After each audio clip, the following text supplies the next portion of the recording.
Bienvenidos nuevamente, nos volvemos a encontrar para seguir estudiando juntos el Evangelio de Juan. Como recordarán, estamos en el capítulo 11 y hoy tenemos por delante la porción de los versículos 38 al 44 del Evangelio de Juan.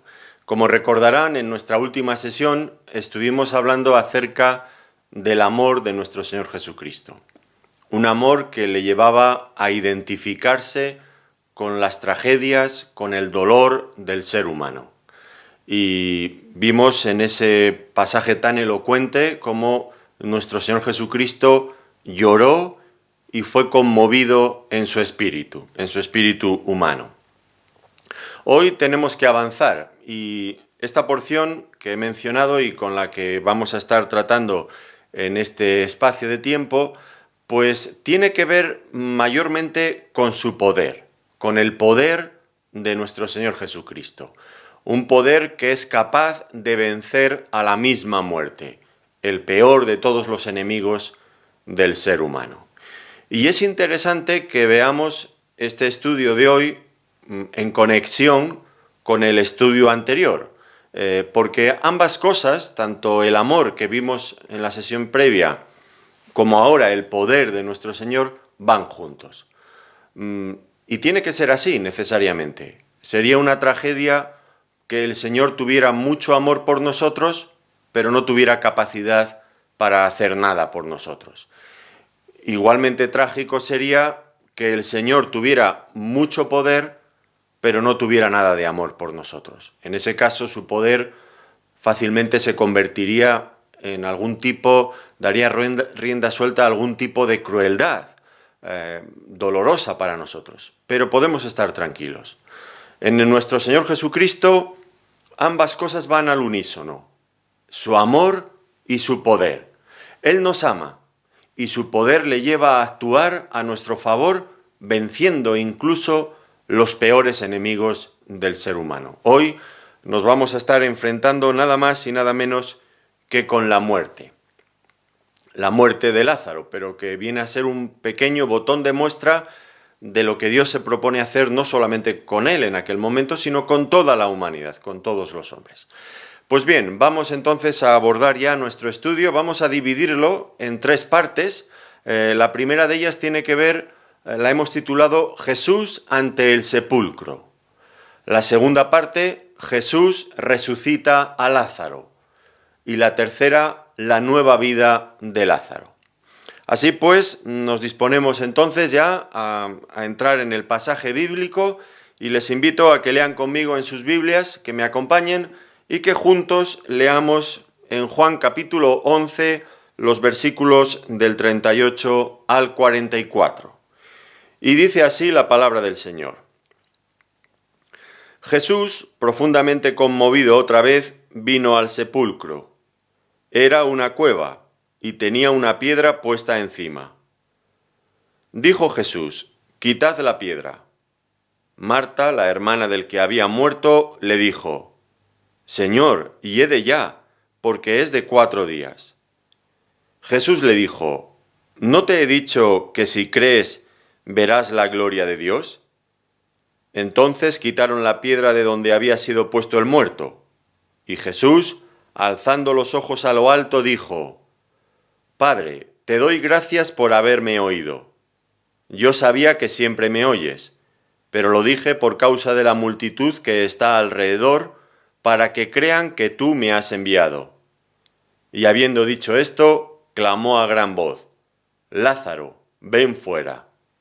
Y el que había muerto salió, atadas las manos y los pies con vendas, y el rostro envuelto en un sudario. Jesús les dijo, desatadle y dejadle ir.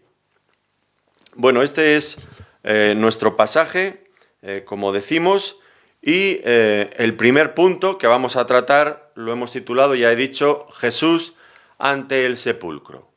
Como vemos, el Señor, después de esa conversación que tuvo primero con Marta, después con María, pues todos los amigos que les estaban consolando se juntaron también y juntos, toda esta comitiva, las hermanas de Lázaro y todos los amigos, Fueron hasta el sepulcro donde estaba Lázaro. Se notaba, no obstante, en el camino, según se iban acercando, que el Señor Jesucristo estaba realmente conmovido. Ya lo vimos en nuestra sesión previa, pero esto sigue siendo un hecho. Nuestro Señor Jesucristo estaba conmovido todavía. Tenía rasgos visibles de haber sido afectado, de estar muy afectado por la muerte de su amigo Lázaro. Finalmente llegaron al sepulcro, nos dice la Escritura que era una cueva y tenía puesta encima una piedra. Esto lo hemos leído en los versículos 38 al 40. Entonces, cuando llegaron allí, el Señor dio una orden. Les dijo, ante el asombro de todos, quitad la piedra. Esto era algo que nadie se esperaba, evidentemente. Seguramente usted nunca ha visto esto en ningún cementerio, en ningún sitio, que alguien vaya abriendo las tumbas. Esto es algo extraño. Y el Señor precisamente dio esta orden. Ya digo, todo el mundo quedó asombrado y la hermana de Lázaro, Marta, pues le dijo al Señor, Señor, hiede ya, porque es de 4 días. Estaba realmente protestando y su protesta pues era lógica. De alguna manera, pues cuando el Señor propuso ir al sepulcro, pues lo que ellas pensaban, pues lo lógico sería pues que Jesús fuera allí, quisiera ir allí, pues para llorar frente a la tumba de su amigo Lázaro y tal vez pues despedirse por última vez de él. Pero este asunto de abrir la tumba, esto ya era algo que descuadró por completo a Marta. Y por otro lado, ella hizo notar algo que era lógico. Llevaba ya 4 días en el sepulcro, en ese clima cálido, el proceso de descomposición había comenzado y estaba avanzando. Y era algo que ya se olía. Y entonces nosotros nos preguntamos, ¿por qué obligar a estas hermanas y a todas aquellas personas que estaban allí a volver a ver el cuerpo en descomposición de su hermano? Ya no solamente muerto, sino ya de esa forma muy desagradable en ese proceso de descomposición. ¿Qué necesidad había de hacer esto? ¿Por qué el Señor les estaba obligando a pasar por este trance tan amargo? Esto era lo que estaba en la mente de ellas. ¿Por qué, Señor? ¿Por qué nos obligas ahora? ¿No hemos tenido ya suficiente que ahora todavía quieres que abramos la tumba de nuestro hermano? ¿Para ver el qué? ¿Para hacer qué?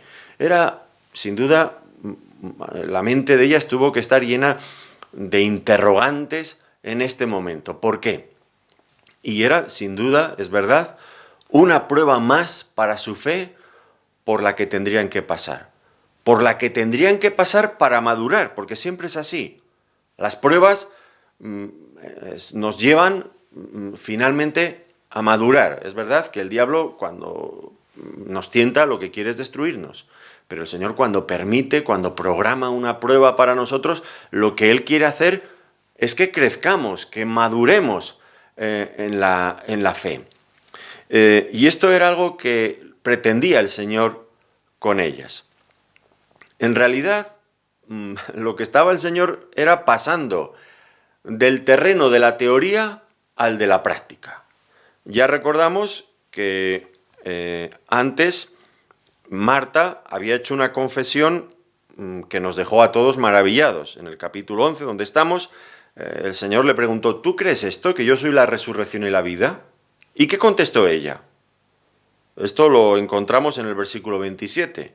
Dijo, sí, Señor, yo he creído que tú eres el Cristo, el Hijo de Dios que ha venido al mundo. Bueno, Marta, pues ¿tú crees que realmente Jesús es la resurrección y la vida? ¿Tú crees además, según tus propias palabras, que Él es el Cristo, el Hijo de Dios que ha venido al mundo?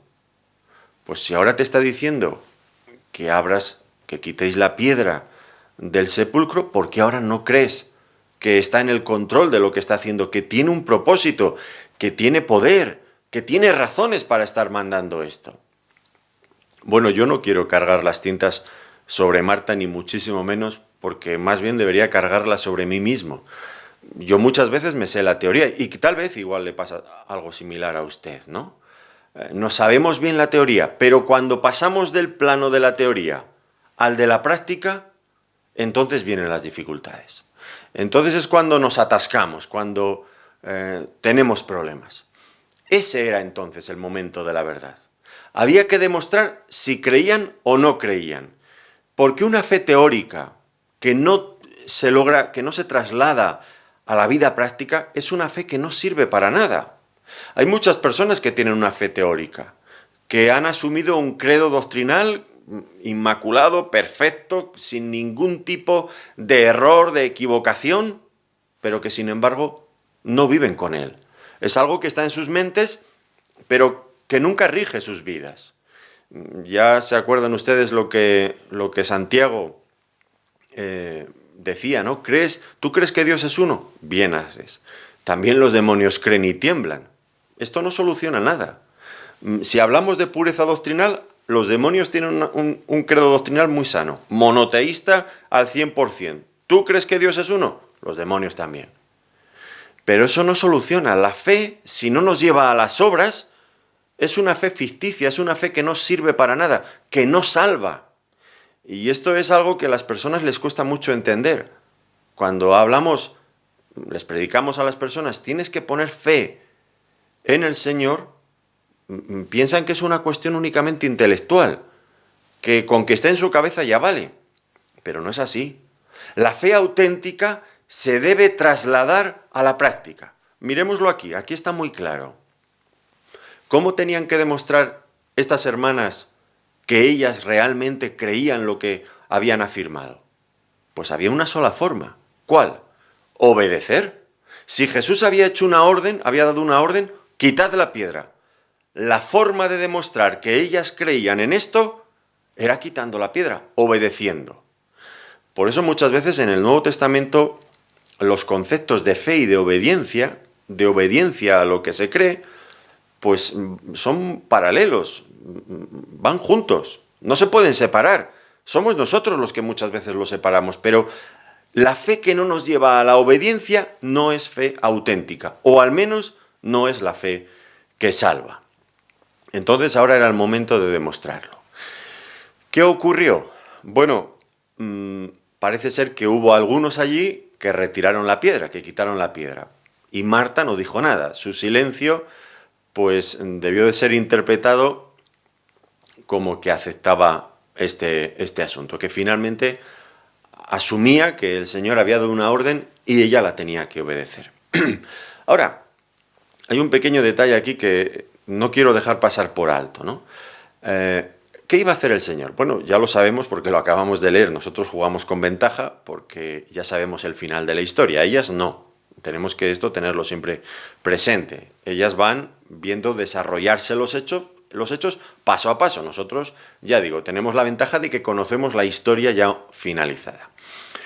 Entonces, ¿qué es lo que iba a ocurrir al final? Que el Señor iba a resucitar a Lázaro. Fíjense ustedes qué poder sobrenatural.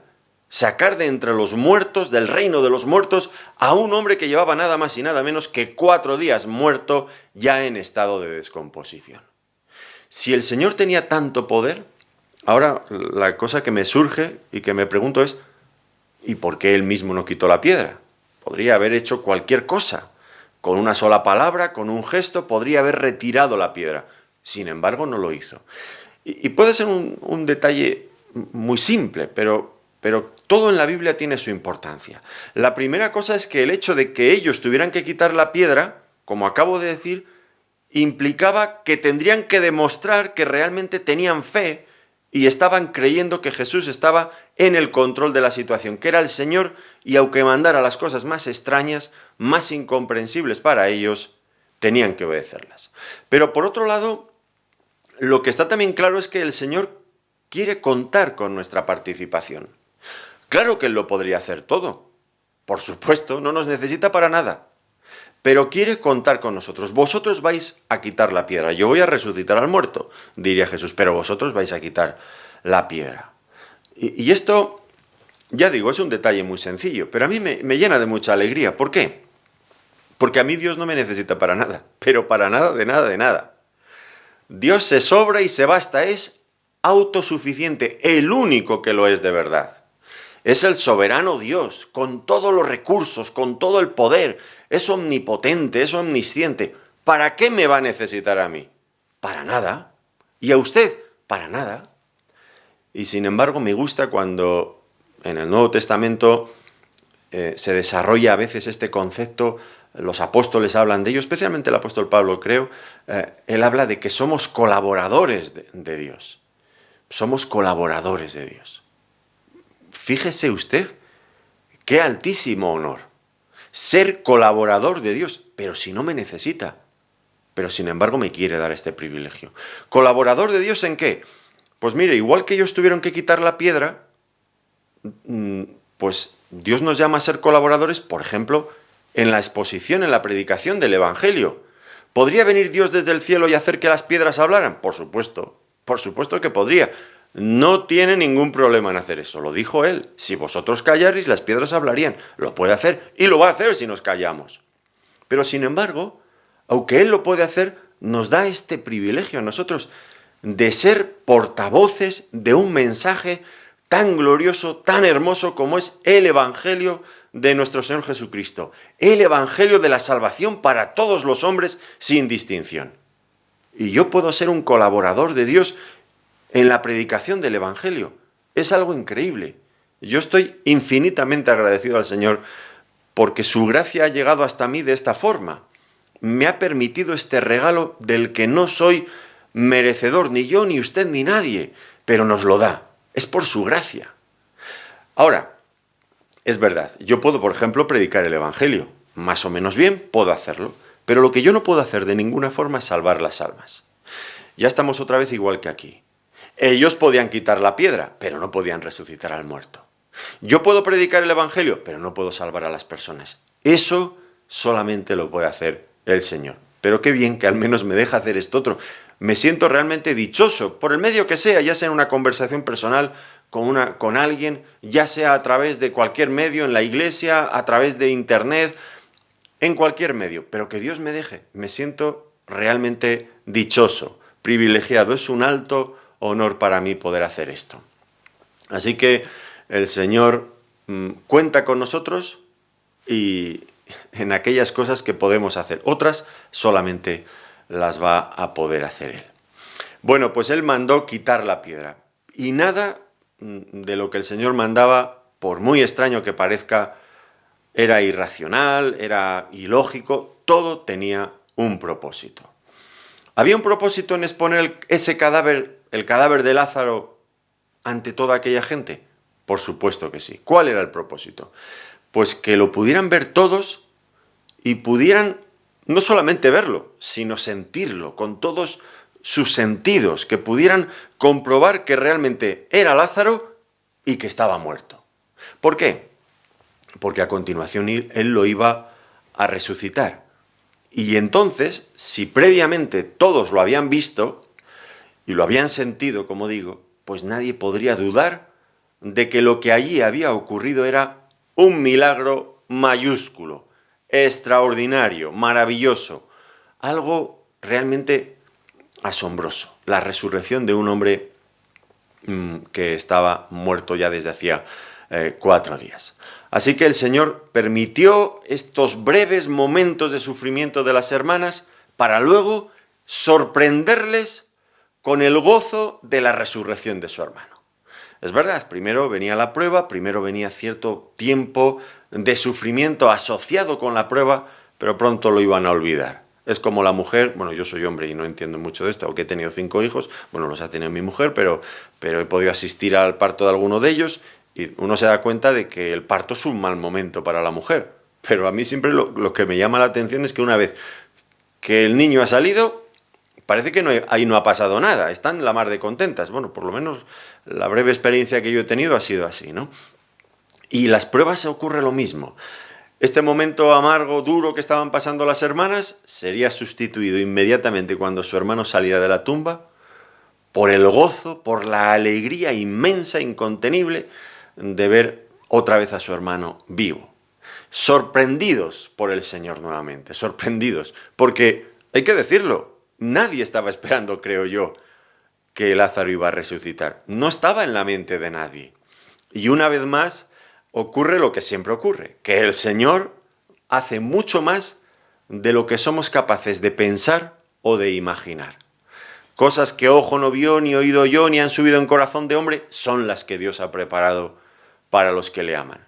A Dios le gusta sorprendernos y lo hace constantemente. Él tiene una capacidad para sorprendernos extraordinaria. Su amor y su poder en combinación llegan hasta nosotros y nos dejan siempre fuera de juego. Esto es, Dios hace cosas realmente grandes y maravillosas. Así que no era sin sentido que el Señor les mandara quitar la piedra de la tumba. Ahora, es verdad que Marta, María, lo estaban pasando mal. Esto ya nos hemos anticipado un poquito al final de la historia, pero por el momento volvemos al punto donde estábamos en la historia. Pues esto era difícil, era una prueba dura. Y entonces el Señor quiere animar a Marta, a María, que las ve tal vez vacilando, quiere animarles y les hace una promesa. ¿No te he dicho que si crees verás la gloria de Dios? Y esto es interesante, ¿no? Marta no solamente tenía que escuchar, que recordar todo lo que había escuchado del Señor. Lo más importante es que lo creyera. Nosotros hemos escuchado muchas veces muchas cosas del Señor. Lo importante es que lo recordemos, claro que sí, pero que lo creamos. Y la clave, dice el Señor Jesucristo, si echas atrás en tu registro, Marta, empiezas a revisar todo lo que me has escuchado decir muchas veces, la clave está en la fe. La fe, si tienes fe, verás la gloria de Dios. ¡Qué promesa tan grande! ¿No te he dicho, Marta, que si crees verás la gloria de Dios? Nosotros también, ¿verdad?, necesitamos creer en lo que sabemos del Señor. Porque nosotros también, igual que ellas, atravesamos días de pruebas, días en los que ni el sol, ni la luna, ni las estrellas aparecen, están ocultas.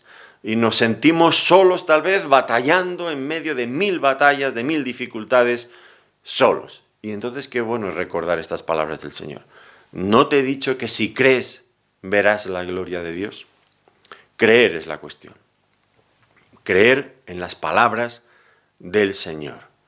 Y entonces allí es donde encontramos la salida y podremos finalmente, lo más importante de todo, finalmente ver la gloria del Señor, sea la circunstancia que sea. En la palabra de Dios tenemos grandes promesas que si las creemos, las hacemos nuestras, continuamos con ellas adelante, veremos la gloria de Dios. Dios no nos va a fallar. Nuevamente nos va a sorprender, seguro que sí. Ahora, es verdad que el planteamiento del Señor rompe con el planteamiento que los hombres hacemos.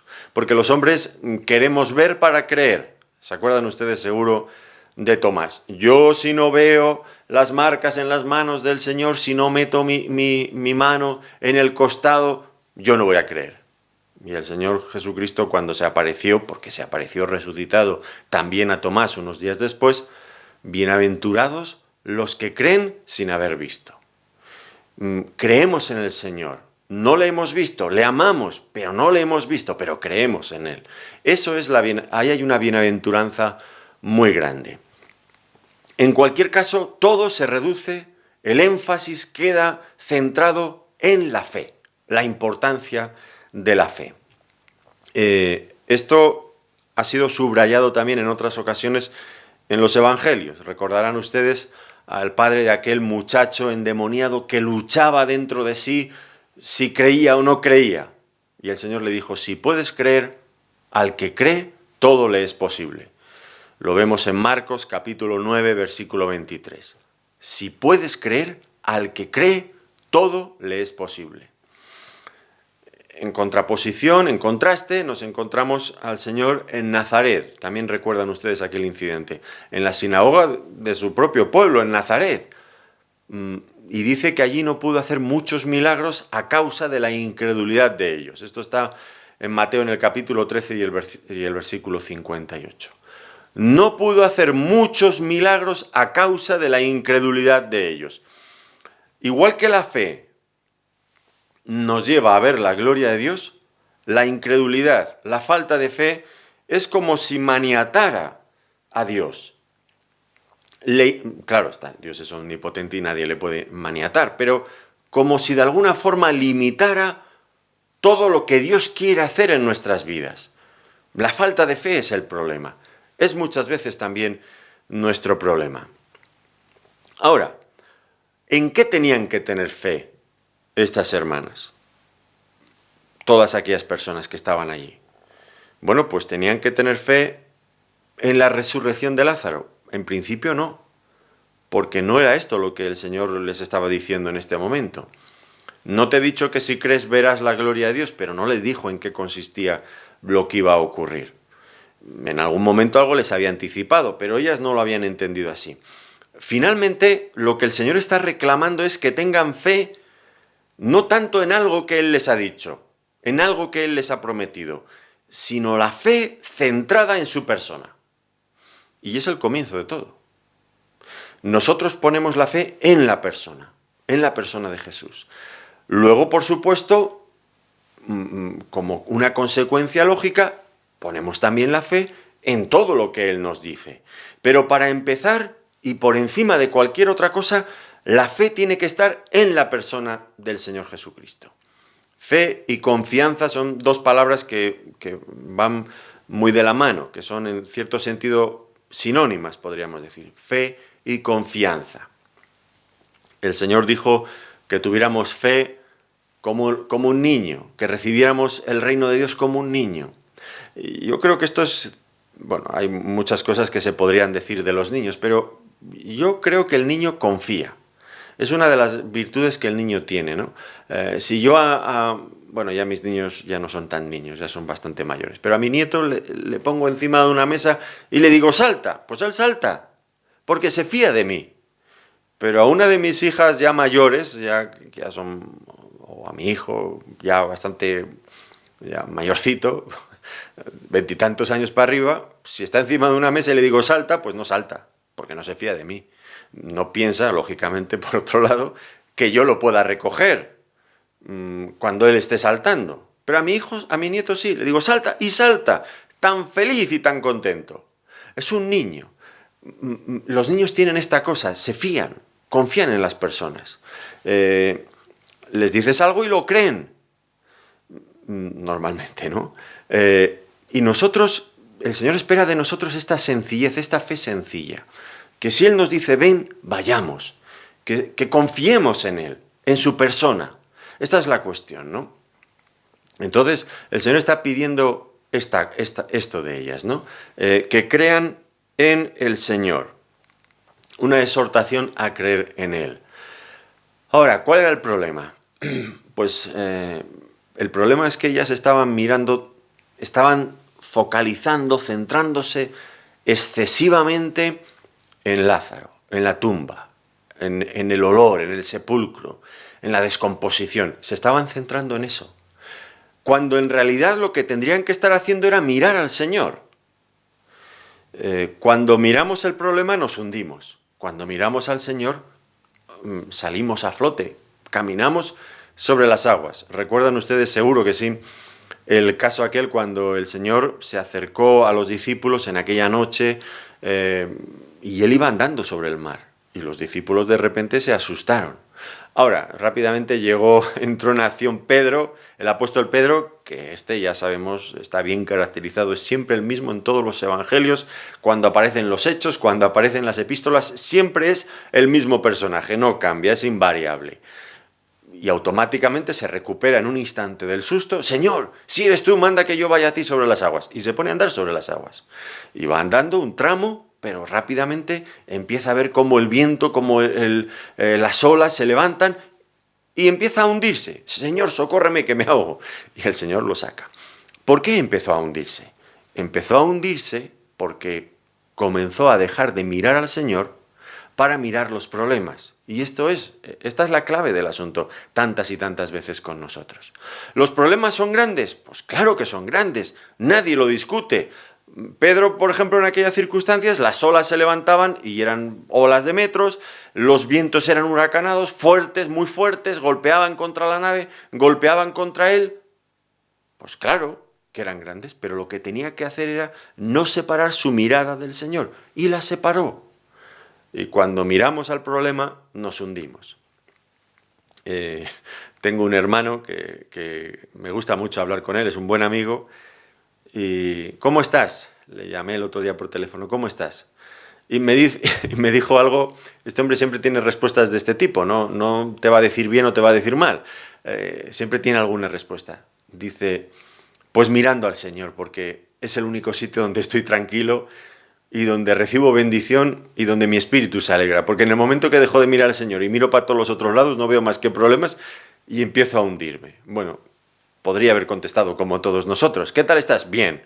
Bueno, vamos tirando. No, él siempre tiene una respuesta así. Me encanta llamarle y hablar con él, ¿no? Es un hombre del que siempre recibes bendición. Un buen amigo cristiano. Pero tiene toda la razón. Cuando uno deja de mirar al Señor, mires a donde mires, no te encuentras más que problemas y dolores de cabeza, oye. Pero en cambio, mirando al Señor, uno empieza a florecer en la vida. Puede seguir andando en medio de las olas y del mar tempestuoso a flote, como si eso no tuviera nada que ver con él. Es así. ¿Qué le estaba pasando a Marta y a María? Pues básicamente eso, que habían dejado de mirar al Señor y estaban mirando al muerto, a su hermano. Y eso era el problema, ese era el problema. Y el Señor le prometió que vería la gloria de Dios si creía en Él. Y aquí volvemos a algo que ya hemos comentado en una sesión previa. ¿En qué consistiría ver la gloria de Dios? Aquí lo vamos a ver muy claro. En lo que va a consistir esta visión de la gloria de Dios no era nada más y nada menos que ver actuando el poder de Dios en Lázaro, resucitándole de entre los muertos. Eso sería la manifestación de la gloria de Dios que iba a acontecer en este caso. No serían luces, no sería algo de otro tipo, no, uno de los atributos de Dios. El poder de Dios manifestado en el Señor Jesucristo, con toda claridad, en el Hijo de Dios, mostrándonos al Señor Jesucristo como el autor de la vida, como el sustentador de la vida, como aquel que tiene el pleno dominio sobre la vida. La vida es un misterio, lo miremos por donde lo miremos, es un misterio. Usted tiene una persona que se ha muerto y está ahí completa, no le falta nada. Hace unos instantes su corazón estaba latiendo, todo su organismo estaba funcionando, la sangre estaba circulando, el cerebro estaba dando órdenes al resto del cuerpo. De repente se ha muerto, ¿qué le falta para que siga funcionando? Bueno, es un defecto profesional, en mi época fui informático, hablo así, ¿no? ¿Qué le falta para que siga funcionando? Le falta la vida. La vida le falta. ¿Y quién le puede dar la vida? Pues nadie más que el Señor Jesucristo. Él es el autor de la vida. Entonces, la manifestación de la gloria de Dios sería evidenciar que Él es el autor de la vida. Y esto le daba gloria. Es uno de esos atributos divinos que salen, que resplandecen, que se dejan ver por nosotros y que nos son mostrados para nuestro asombro, para nuestra admiración, pero mucho más que para todo eso, para nuestra adoración también, para que adoremos al Señor, porque la adoración es eso, gozarnos, disfrutar, admirar lo que Él es y olvidarnos un poco más de nosotros mismos. Eso es la adoración, ¿verdad? Pues allí se iba a manifestar la gloria del Señor. Es verdad que también iba a traer mucho gozo y mucha alegría a las hermanas, pero no lo olvidemos, el propósito inicial y fundamental era dar gloria a Dios. Bueno, quitaron la piedra entonces, ya he dicho, allí se hizo el silencio y allí estaba Marta, su hermana, luchando con la realidad, luchando con la realidad. Y la realidad a veces nos sobrepasa, es demasiado dura. Esta experiencia tuvo que ser muy dura. Marta y María volver a ver aquel cadáver de su querido hermano. Qué triste, qué difícil tuvo que ser volverse a enfrentar con su realidad. Y a veces el Señor, de alguna forma, también a nosotros nos llama a esto, a enfrentarnos con nuestra realidad. Déjenme que utilice una expresión que no sé si se entiende: dejar salir a nuestros muertos, a todas esas cosas o situaciones o experiencias que llevamos dentro de nosotros mismos que están muertas, que nos están impidiendo caminar e ir hacia adelante, progresar en la fe. Aquí en este caso era abrir la tumba. El muerto era un muerto real, era Lázaro. Había que abrirle la puerta para que el Señor tratara directamente con él. Y nosotros también tenemos cosas. Hay algún muerto dentro de nosotros, también, sí. A veces intentamos ocultarlo, no queremos que se vea, lo guardamos a cal y canto ahí encerrado, no dejamos a veces ni que lo vea el Señor. Nos avergüenza, nos causa mucho dolor, queremos que siga estando ahí oculto, sin que nadie lo vea. Pero nos mantiene atascados y el Señor quiere que lo saquemos afuera.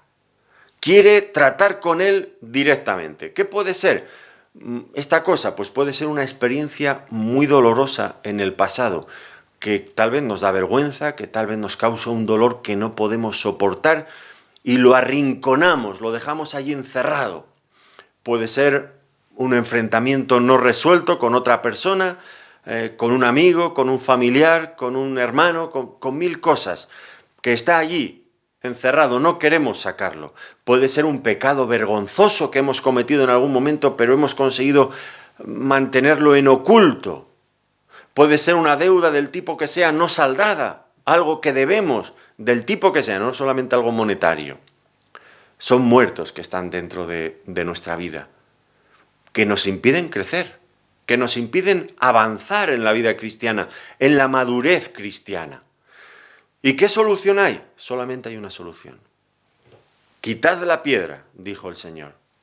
Hay que dejar que el Señor trate directamente de frente con él.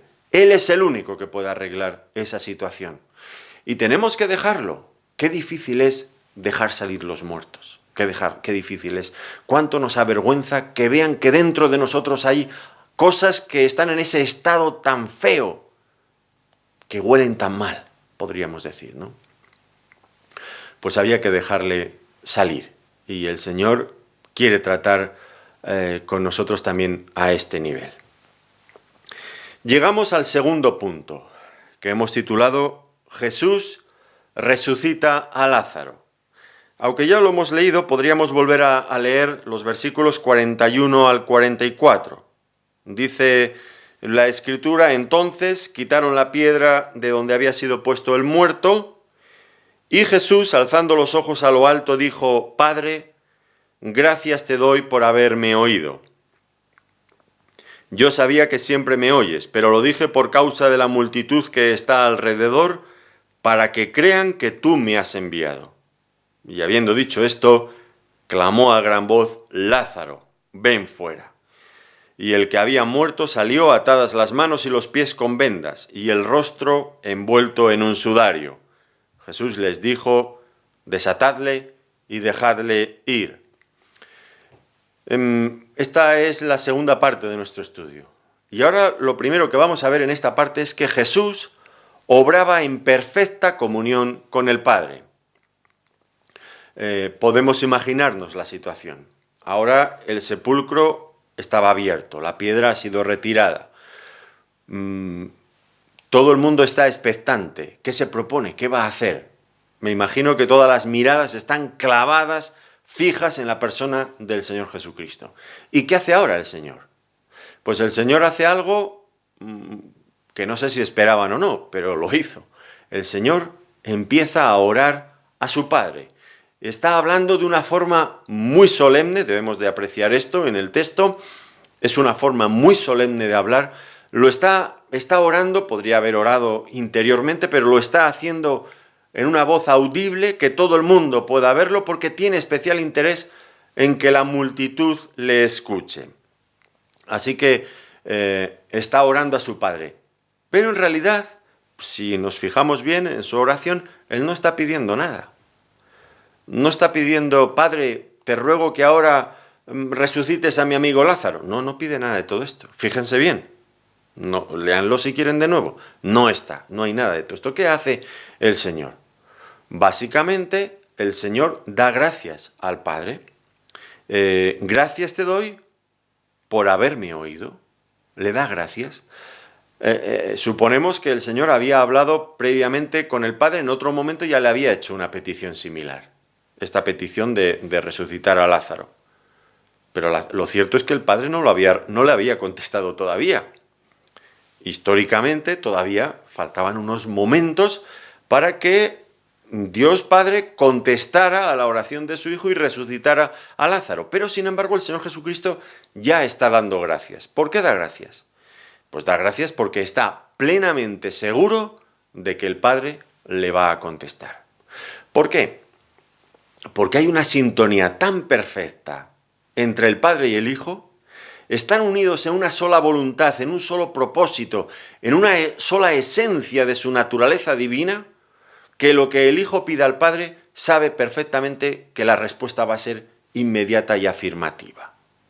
Porque hay un mismo sentir, no hay que esperar, no hay duda alguna. ¿Por qué nosotros muchas veces no recibimos lo que pedimos de Dios en oración?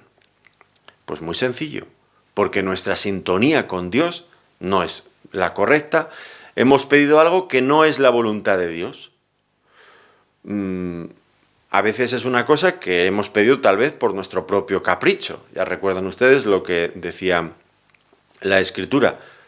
Pedís y no recibís porque pedís mal, porque pedís para gastar en vuestros deleites. No recibimos porque pedimos mal. Podemos pedir cosas que no son la voluntad de Dios, que no son buenas para la obra de Dios, que no van a manifestar la gloria de Dios, que no hacen bien a nuestra propia vida espiritual. Tal vez nosotros hemos pensado que eso era lo mejor, pero no lo recibimos, porque nos falta estar en sintonía con la voluntad de Dios, con la mente y el corazón de Dios, con los propósitos de Dios. Si nosotros pidiéramos en su nombre, es decir, conforme a su naturaleza, a su propósito, a lo que Él es y piensa, si sintonizáramos con Dios el Padre de la misma forma que sintonizaba el Hijo, absolutamente todas las cosas que nosotros le pidiéramos, las recibiríamos. No las recibimos por esto. Pero no era el problema, no era el caso del Señor Jesucristo. Ahí la sintonía era absoluta y perfecta.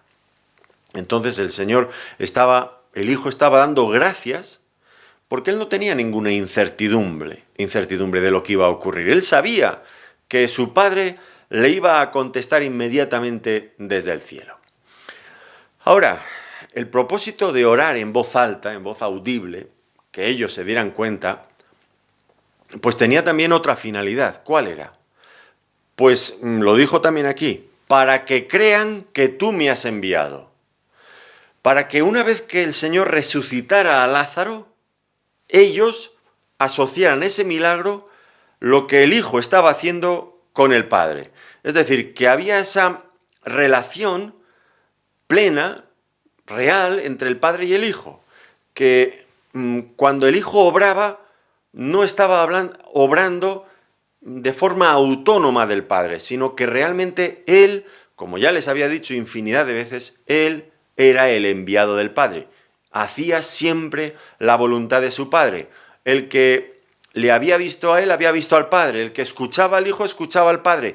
Porque Él es la manifestación perfecta del Padre. A Dios nadie le ha visto jamás.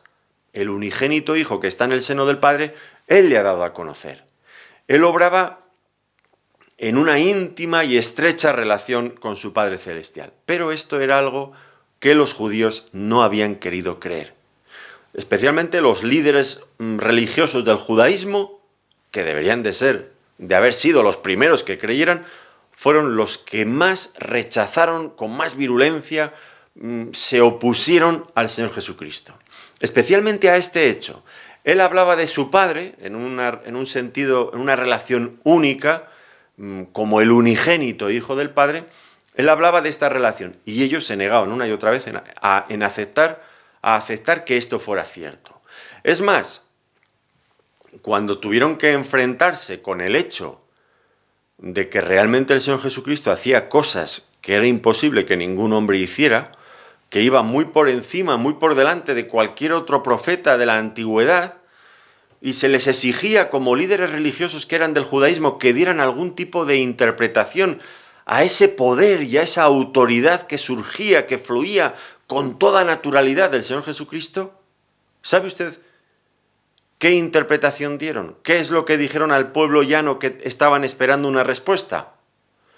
Pues no se les ocurrió otra cosa que decir que él echaba fuera a los demonios, nada más y nada menos que por el príncipe de los demonios, por Belcebú. Es decir, que el poder que operaba en el Señor Jesucristo era un poder satánico, del mismo diablo. Pero por favor, ¿en qué mente cabe esto? Si todas las obras del Señor Jesucristo, todo lo que Él hizo sin excepción, fue siempre positivo para las personas. Lo que Él hizo fue sanar, como dice el apóstol Pedro, cuando predica en casa de Cornelio el centurión, en Hechos de los Apóstoles capítulo 10, dice, anduvo haciendo bien a todo el mundo. Esto es lo que el Señor hizo. ¿Cómo va a hacer? ¿Cómo va a ser obra del diablo si el diablo no busca otra cosa nada más que mentir, matar y destruir a las personas, al ser humano? Lo odia de una forma a muerte, a muerte. Y ahora se les ocurre decir eso.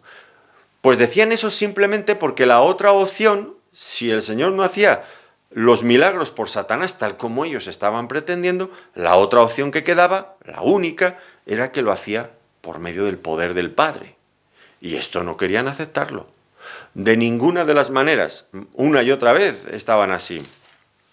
Podríamos citar varios pasajes, pero el Señor Jesucristo les explicaba y ellos se negaban a aceptarlo. Dice en Juan capítulo 10, versículo 25, Jesús les respondió, os lo he dicho y no creéis. Las obras que yo hago en nombre de mi Padre, ellas dan testimonio de mí. Pero vosotros no creéis. Vosotros no creéis. Las obras dan testimonio de mí. Dan testimonio de esta relación estrecha que yo tengo con el Padre. Así que este era otro de los propósitos de este milagro.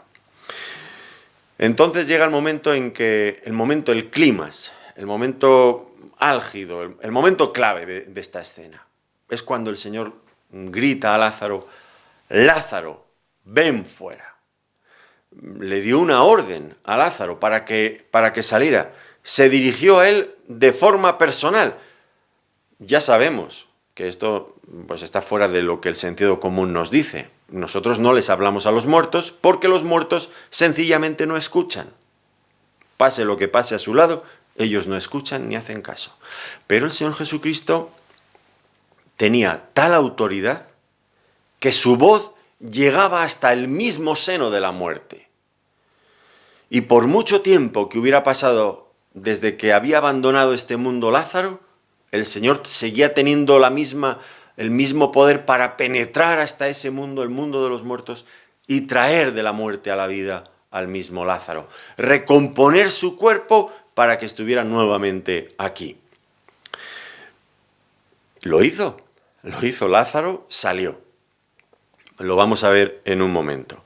Ahora, no quiero dejar de comentar algo que Agustín de Hipona, un comentario que él hizo, que realmente me resultó sorprendente y hasta un poco gracioso, ¿no? Él señalaba que el Señor tuvo mucho cuidado en decir el nombre personal de Lázaro. Dijo exactamente, Lázaro, sal fuera. Y él comentaba que si realmente el Señor no hubiera dicho el nombre de Lázaro, pues entonces todos los muertos habrían salido.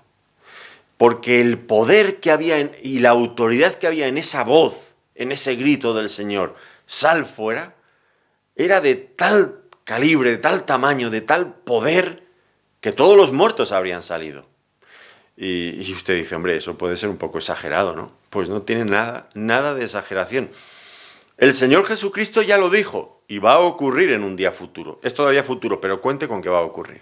Lo dijo en Juan capítulo 5, versículos 28 y 29. No os maravilléis de esto, porque vendrá hora cuando todos los que están en los sepulcros oirán su voz, y los que hicieron lo bueno saldrán a resurrección de vida, mas los que hicieron lo malo a resurrección de condenación. Todos los que están en los sepulcros oirán la voz del Hijo de Dios. Todos, sin excepción. Por el momento tenemos este pequeño botón de muestra. Lázaro ha escuchado la voz y ya ha salido.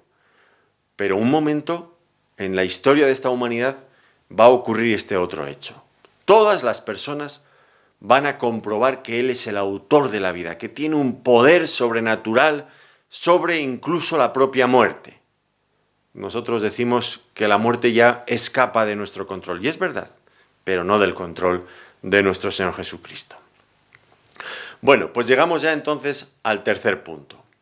Lázaro ha resucitado y ahora Lázaro tiene una nueva vida, la nueva vida de Lázaro. Fijémonos en el versículo 44, que ya hemos leído varias veces, pero no pasa nada, lo podemos volver a leer siempre, esto es muy provechoso.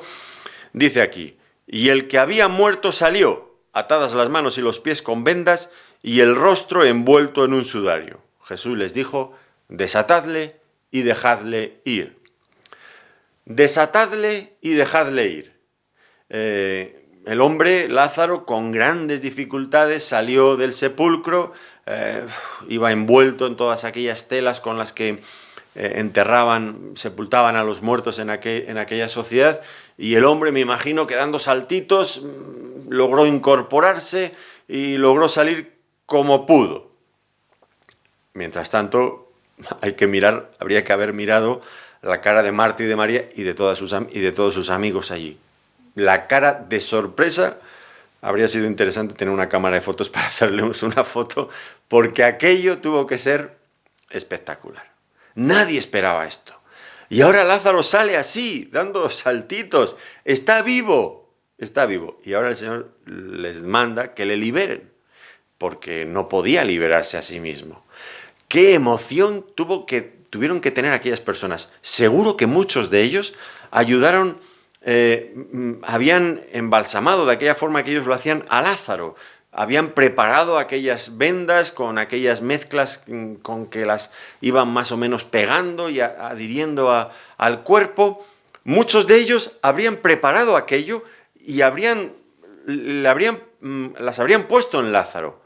Y ahora esas mismas manos, esas mismas personas estaban haciendo la labor inversa. Nunca se lo habrían imaginado que eso podría llegarles a ocurrir. Que cuando lo estaban enrollando, bueno, bien, eso es normal. Pero ahora tenerle que desenrollar, que librar de todo aquello, tuvieron que comprobar de primerísima mano las dos cosas. Que estaba muerto antes y que ahora estaba vivo. Este es un milagro científico, científicamente hablando, demostrado. No con la cuestión de la ciencia, en el sentido de que podamos meter a Lázaro en un microscopio, no se trata de esto. Estamos hablando de la forma en la que se pueden demostrar científicamente los milagros, como por la historia. Aquí tenemos estos hombres que nos han dejado testimonio aquí, y luego cuando vayamos avanzando en el pasaje, ya en nuestra siguiente sesión, veremos que que muchos de ellos no estaban nada predispuestos a creer, más bien todo lo contrario, estaban buscando siempre la forma de desprestigiar al Señor Jesucristo. Y aun con esa predisposición tan adversa, pues ellos tuvieron que coincidir en admitir que Lázaro había estado muerto y que ahora estaba vivo. ¿Cómo podrían decir lo contrario? Esto era un milagro del que había clara evidencia. Habían pasado por otro lado 4 días. Algo olería además mientras estaban desenredando a todos aquellos lienzos con el que lo habían enterrado, ¿no? No había duda alguna del milagro. Allí nadie podía cuestionar todo aquello. Entonces ahora vemos que Lázaro ha resucitado, ya le sobran aquella indumentaria. Esa era la indumentaria de un muerto, pero ahora Lázaro estaba vivo. Entonces Lázaro tenía que ser liberado de aquello y volver a tener sus vestidos como una persona viva, una persona nueva, una persona que ya no estaba entre los muertos. No es que yo quiera espiritualizar todo el pasaje, pero no puedo dejar de decir que me recuerda algo que el apóstol Pablo dijo en otra ocasión acerca de los creyentes, que en otro momento estábamos muertos en nuestros delitos y pecados, pero que ahora nos hemos vuelto a vivir juntamente con Cristo. Y nosotros tampoco podemos estar vistiendo como vestíamos antes, con las vestiduras de los muertos. Ahora tenemos que vestirnos con un nuevo vestido apropiado para personas vivas espiritualmente. Escuchen la exhortación del apóstol Pablo en Efesios capítulo 4, los versículos del 22 al 24. Dice así: en cuanto a la pasada manera de vivir, despojaos del viejo hombre, que está viciado conforme a los deseos engañosos, y renovaos en el espíritu de vuestra mente, y vestíos del nuevo hombre, creado según Dios, en la justicia y santidad de la verdad. Antes estábamos muertos y vivíamos, nos vestíamos de una forma concreta. Ahora hemos sido salvados, tenemos nueva vida en Cristo y tenemos que renovar, despojarnos de ese viejo hombre, de esos viejos vestidos y vestirnos con este nuevo vestido. Un vestido que tiene que ver no tanto con las vestiduras, con la ropa que nos ponemos, sino con esa vestimenta moral y espiritual apropiada para un hijo de Dios. Vestidos de justicia, vestidos de santidad, de la santidad de la verdad. Vestidos de acuerdo con la mente de Cristo. Somos nuevos hombres y debemos de vivir en novedad de vida. Así que el Señor le dijo a Lázaro, dijo a los amigos, quitadle todo eso porque este es un nuevo hombre. Ahora ya es su condición, no es la de muerto, es la de vivo. Qué bonito, ¿verdad que sí? Ahora entonces el gozo sustituye a la tristeza. Lázaro volvería a su casa con sus hermanas. El Señor había traído un gozo desbordante a esta familia de nuevo, les había traído consuelo, y ahora que todo estaba terminado, que todo había sido cumplido, todas sus expectativas, bueno, no sus expectativas, porque Marta y María creo que nunca habían llegado a imaginar que esto pudiera ocurrir, mucho más allá de sus expectativas, ellas están felices, están contentas, ya no tienen nada que reprochar al Señor. Ahora estoy pensando que si ellas empezaran a reflexionar sobre las cosas que le habían dicho al Señor, Señor, si hubieras estado aquí, mi hermano no habría muerto, ese tono amargo, quejumbroso con el Señor, ¿por qué, Señor, no has venido? Ahora, visto desde el final de la historia, yo creo que pensarían que aquellas palabras habían sobrado. Si ellas hubieran sabido lo que el Señor iba a hacer, bueno, pues no lo sabían, pero en cambio tendrían que haber confiado. Ellas y nosotros, que como he dicho anteriormente en otra sesión, juzgamos precipitadamente las cosas, mientras que si nos dejáramos llevar por el Señor, si confiáramos en el Señor, que Él sabe lo que hace, pues al final no nos arrepentiríamos de muchas de las cosas que hemos pensado y hemos dicho, porque el Señor sabe lo que hace y su final es un final glorioso, es un final feliz. Es más, si les preguntáramos, ¿y todo lo que habéis sufrido no os duele? Ni nos acordamos. Lo que hemos sufrido no es nada comparado con el gozo que el Señor nos ha dado.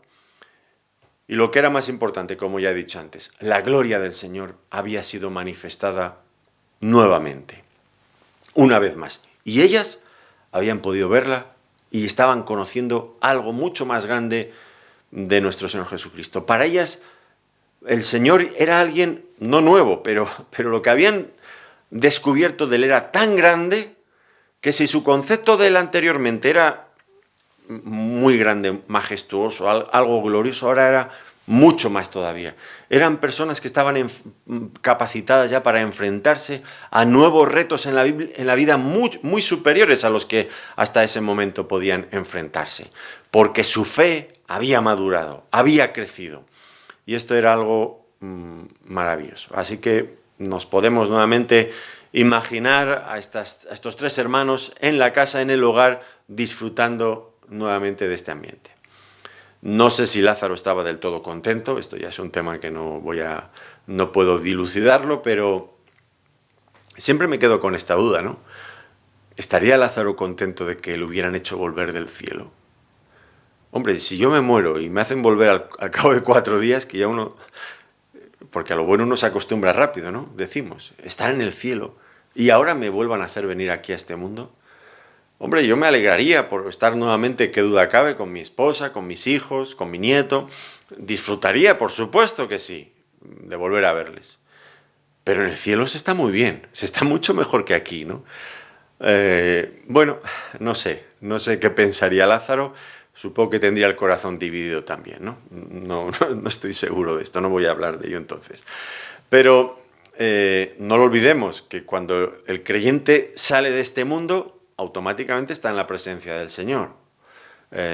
Esta mañana lo estaba leyendo yo en mis lecturas en Corintios, ¿no? Morir, estar con Cristo, abandonar, cerrar los ojos y estar con el Señor, o quedarse aquí, ¿no? Bueno, es bonito pensar en esto, ¿no? La muerte es un abrir y un cerrar de ojos y ya estamos con el Señor. Bueno, Lázaro, ya digo, estaría contento de estar de nuevo con sus hermanas, pero también estaba muy contento, eso estoy seguro, de estar en el cielo, mucho más contento. Ahora, hay un tercer punto en este apartado en el que estamos ahora, del que quiero llamar su atención, es el silencio de Lázaro. El evangelista, a partir de este momento, no nos vuelve a contar nada de Lázaro. Se centra, lo veremos en nuestra siguiente sesión, en las diferentes reacciones de los que estaban allí presentes. Y si somos sinceros, nos pica un poco el gusanillo, ¿no? ¿Por qué Lázaro no nos ha contado nada? Yo tendría unas cuantas preguntas para hacerles, la verdad, ¿no?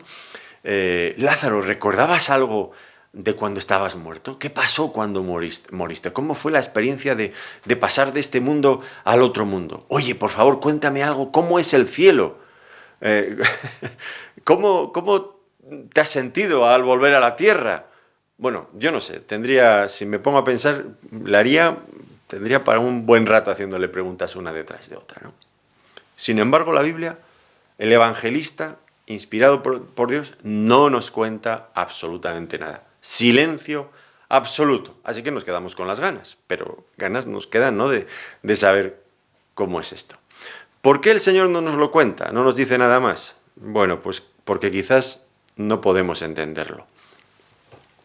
También precisamente esta mañana lo estaba leyendo en 2 Corintios capítulo 12, los versículos 1 al 4. Pablo explica allí una experiencia que tuvo cuando él fue llevado al tercer cielo y dice que vio cosas maravillosas que no le es posible al hombre explicar. Son cosas inefables que no se pueden contar. Y creo que en esto está la razón por la que no se nos explica más cosas. Porque lo que es el cielo es algo tan hermoso, tan grande, tan maravilloso, está en otra dimensión, en otra esfera de cosas, de emociones, de sentimientos, de percepciones tan diferentes, tan extraordinarias, tan lejanas a lo que nosotros somos capaces de llegar a entender y pensar e imaginar siquiera en este mundo, que no vale la pena explicarlas. ¿Por qué? Si no las vamos a entender. Así que no quiera usted sondear más allá de lo que el Señor nos ha revelado. Quedémonos, un versículo que yo siempre recuerdo mucho, porque hay mucha gente que tiene mucho interés en cosas que Dios no ha revelado. Y yo siempre vuelvo al versículo de Deuteronomio 29:29. Las cosas secretas pertenecen a Jehová nuestro Dios, mas las reveladas son para nosotros y para nuestros hijos para siempre, para que cumplamos todas las palabras de esta ley. Las cosas reveladas son para nosotros y nuestros hijos. Las cosas sin revelar son para nuestro Dios. Hay cosas que Dios no ha revelado. Pues ya está. Nosotros nos debemos de quedar tranquilos. Bueno, llegamos ya al final de nuestro estudio. Y al final simplemente quiero hacer una matización entre dos palabras, entre dos conceptos, entre dos realidades que debemos de entender antes de abandonar definitivamente este pasaje, la resurrección de Lázaro. Nosotros hemos hablado de la resurrección de Lázaro, pero en realidad no fue una resurrección como la de Jesús. El Señor resucitó a varias personas, habla a veces de forma genérica, pero tenemos otros dos casos más concretos que Jesús resucitó a personas concretas, ¿no? Pero eran resurrecciones, pero no iguales que la resurrección del Señor Jesucristo. ¿Por qué razón digo esto? Si nosotros notamos, vamos a ver que Lázaro resucitó, volvió a la vida, pero tuvo que volver a morir nuevamente. Cuando resucitó lo hizo exactamente con el mismo cuerpo que tuvo antes de morir, el mismo cuerpo. Además, pues también vemos que volvieron a la misma situación.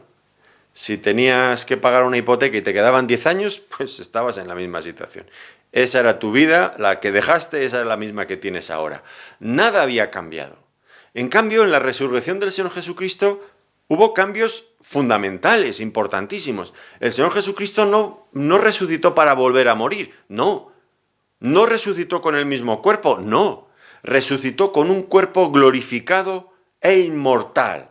Un cuerpo que como nos dicen los evangelios, ya cuando lleguemos a esos pasajes ya lo veremos, pues que pasaba de este mundo al otro mundo sin problemas.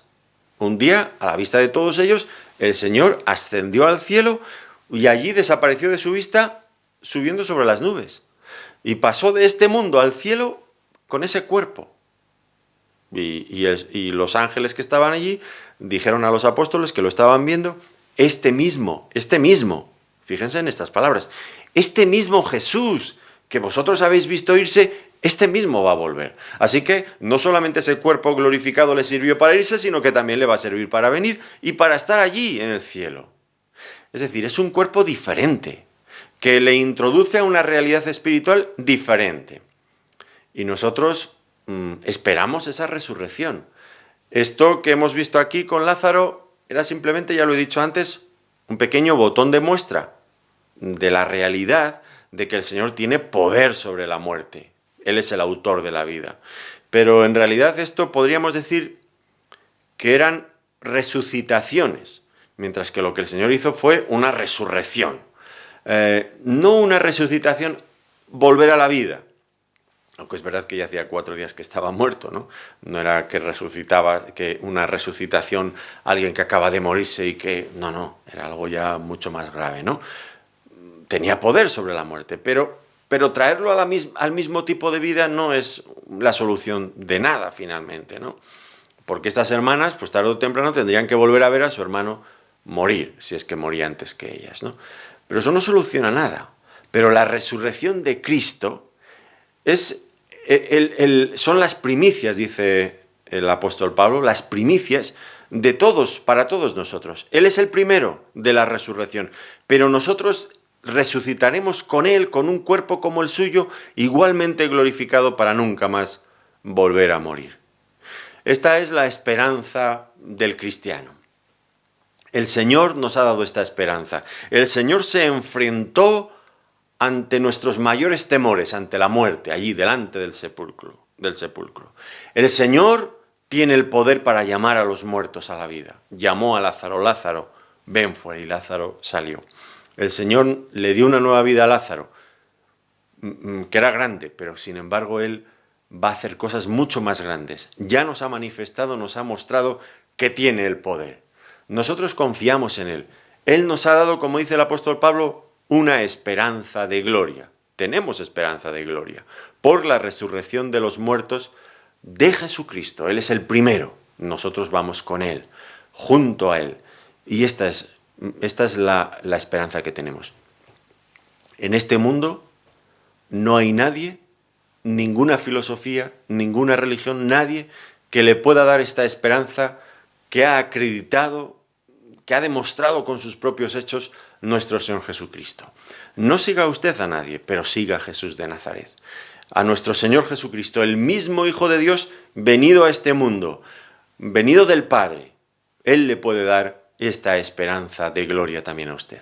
Cuando crea en Él, cuando ponga su confianza en Él, cuando obedezca a lo que el Señor le ha mandado en cuanto a su fe. Que Dios le bendiga ricamente. Gracias por su atención.